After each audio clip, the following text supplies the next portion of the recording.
you got here? Well, this is my survival kit. You have a survival kit on this little table right here. I sure do. And I call it my 1 gallon survival kit. And it's the reason I call it that is because it weighs 6 pounds, which is 1 gallon of avgas. And I tried to get the best kit you could get for something under 6 pounds. Now, why the 6 pounds? Well, I figured a lot of kits on the market are about 30 pounds, which is about 5 gallons of gas. So if you translate into a Cessna 182 or a Cessna 172, or in this case, light sport, or light sport, that's almost a half an hour. And for some light sport airplanes, that's a whole hour worth of fuel. So throwing an hour's worth of gas off to have a survival kit doesn't make any sense. So what I decided was, as a pilot myself, I thought it would be best to get something as light as possible, but to have all the components necessary for survival. So I went with 1 gallon of fuel, because I figured you can sacrifice that. Okay, so we have a survival kit here. How does it all come together, or what does it all include? Well, the first element of survival after first aid, which is something I'll cover here in a second, is shelter. And what I've got here is a bothy bag. And a bothy bag is essentially a tent with no poles, and it's the structure is actually provided by the people that are sitting in it. If you come over here, this is one that's deployed. This is a 2-man. So essentially, if you think of one person sitting here, one person, and they're facing each other, sitting inside the shelter, it's instantly deployable. So they pull it out of the bag, stick it over the top of their head, and sit down on these black patches, which are waterproof and abrasion-resistant types of fabric. And the whole concept here is to block wind and to block moisture, and it takes advantage of the body heat that's generated from the individuals inside of it to take away from any sort of survival situation where you start to get hypothermic or that kind of thing. So that's the first component. And then after that is this, what I call it's called the Blizzard Survival Bag. And the Blizzard Survival Bag it's Mylar, somewhat like a space blanket, but the difference between this and a space blanket is that it's multiple layered, and it has air channels inside that trap air, somewhat like a sleeping bag or like a down sleeping bag would. And so, combined with the bothy, the Blizzard bag is a really good shelter for anybody who's in an immediate need situation. You just cut the bag open, you're inside the bothy, you climb into the Blizzard bag, and you've got protection from the elements immediately. So you don't have to build a shelter, you don't have to try to find shelter, you've got it right there in the bag. So we have the shelter, we've got the bag. I'll start over here. This is a snow claw shovel, and it weighs about 6 ounces, but with 2 hands, this shovel works really well in soft snow, or you can turn it over and use the narrow area for the harder snow, and it actually works really well like in ice and stuff like that. You can also use it as a seat, or you can set camp gear down on it, or put your stuff down on when you're trying to sort things around. And I've used it also to dig fire pits. So it's a multiple use item. One other thing too is if you have a break in a leg or an arm, is you can use it as a splint. So you just tie it up and you can actually use it as a splint. So that's multiple use piece that I thought was pretty necessary for this. Coming across, got gloves. So if you do get to the point where you're actually making a fire, you can use the gloves and avoid getting yourself splinters or burning yourself, things like that. And inside the gloves, I've got some paramedic shears. And paramedic shears are really good because it allows you to cut fabric or thicker materials like a belt, and you can then make dressings for any wounds or anything that you might encounter out there. And then let's see here, we'll go across. We've got this, it's called a pocket saw. It's actually a chainsaw that fits in this little bag here when you fold it up.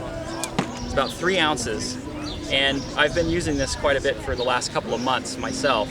And you can cut really good sized diameter wood, and you can cut overhand, you can cut underhand, and it's way better than a wire saw, much more robust, but gives you the ability to give yourself some wood for overnight in case you do want to go ahead and build a fire. Speaking of fire, I include the striker. It's a ferrocerium rod, and it comes with this little thing. It looks like a saw blade you'd find, like a hacksaw blade. And you just strike it on there, and it gives you a nice hot spark. And what you use that on is another thing that's included. Is I've got a couple of, I do actually include a space blanket for reflecting. In case you do build a fire, you can reflect heat back off the fire with that. They're really not effective for actual survival. If that was all you had, it would be you would be pushing the limits a little bit. But with the kit, I have these. They're called plastic matchboxes. But inside, what I do is include it's Vaseline coated cotton, and you take that out, and it's just a cotton ball, and you can use your striker, and it'll light right away, and it'll actually burn for about 1.5 to 2 minutes. So it's very good tinder. And so then that gives you kind of a good long burning fire source. But before you get to that point, we have what's called the jet boil stove. And this is for an immediate need for warmth and to provide just a little bit of comfort as well, because when you're out in the backcountry or in a survival situation, having an immediate source of heat is a necessity. So with the jet boil stove, you have an actual piezoelectric igniter right here, and your valve. So you light it, and you can probably see the heat coming off of that. It's quick light, easy to use, and you don't need matches, you don't need anything. It's just self-contained and right there. And the neat thing about this stove is it actually completely packs away inside the canister. Now this is actually a French press for coffee. So I make a lot of coffee on my stove. So that actually is an accessory that you can get if you want. But it all fits right inside the cooking cup. And it has this sleeve on it so you don't get burned. And on the sleeve is a heat indicator, and it turns bright yellow when it reaches about 170 degrees. So 170 degrees is hot enough to pasteurize the water, so you don't have to take it all the way to boiling. It's still drinkable even if you don't boil it, if you really want to conserve fuel. And the fuel canisters, if you get a 100-gram fuel canister, it'll actually fit inside the stove, so it'll all fit inside there, which is pretty nice for compactness. I haven't covered this yet, I don't think. So let's go ahead and cover the first aid. This little kit, comes in a nylon case, and it has bandages, and it's got some ibuprofen, and it's got some aspirin, non-aspirin painkiller. But what's really nice is it's got some tweezers, and tweezers are really important in the backcountry. In fact, if you look at a lot of the first aid requirements, the ability to make bandages out of clothing and to remove small pieces of glass or stickers or whatever with tweezers is very important. And it comes with butterfly bandages for fixing lacerations and those kinds of things. Another really lightweight. And then a survival sewing and repair kit, which is a multi-use item as well, because it comes with a nice little Fresnel lens. So if you want to make a fire using a Fresnel lens, you can do that. I wouldn't really want to have to resort to that if I didn't have to, but it does come with duct tape. It has a bit of Kevlar thread, and let's see, this is pretty nice. It's got some safety pins, and it's got some needles and a thimble. So you got your basics there for some fabric repair if you need it. We'll move on to the backpack here. This backpack is a nice little nylon backpack. It weighs 7 ounces, 7.5 ounces. It has a whistle integrated into the clip. So I've got this flashlight here. It's an E-Gear Guardian flashlight. It's waterproof to 300 feet. You can actually drive over it with a car. I've seen, if you look them up on YouTube, they drive over them with cars. And what you can do is, it's got a battery that will last 90 hours in the solid mode, and it's got a flash mode too. If you flip the battery over, it'll last 250 hours in flash. And there's hardly any flashlight that I've found that can last that long on such a small battery and with such a small compact package. So I put that on the backpack, and it's really nice is it's got a clip, so you can clip it to other areas of the backpack or other areas of your body if you need to. And with that much light, it will definitely outlast the typical 72-hour survival situation. So I think that's a very important addition, especially for the mental aspect of survival. Okay, there are two more items.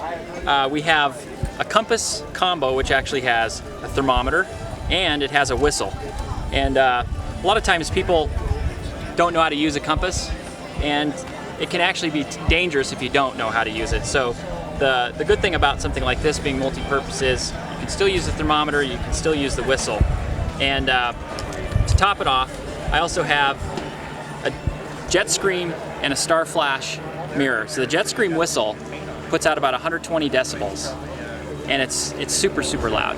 And if you're yelling for help for any length of time, you're going to lose your voice. So having a whistle is a very, very good thing to do. You obviously have a backup with the backpack, but this whistle outdoes that, hands down.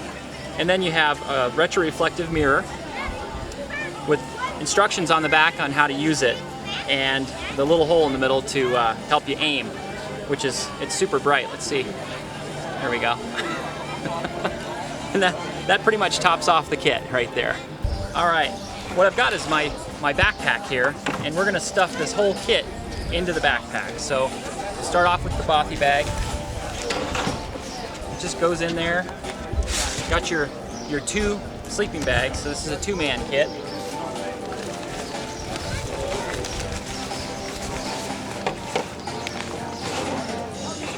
Got your gloves with the paramedic shears inside.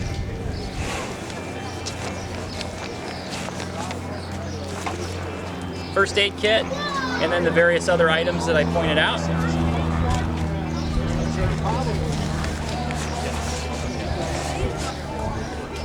Got our stove and our fuel.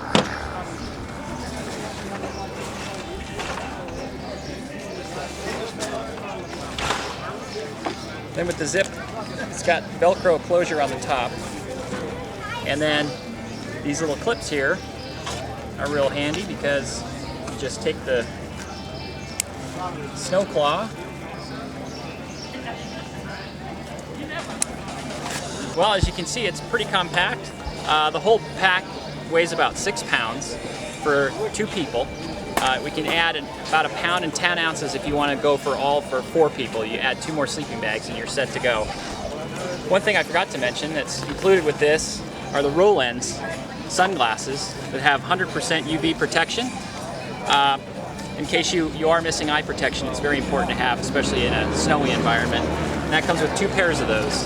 But if you'd like to find out more, you can visit my website at 1Gallon Survival, all one word, .blogspot.com. Thank you very much for your time. Hey, thank you.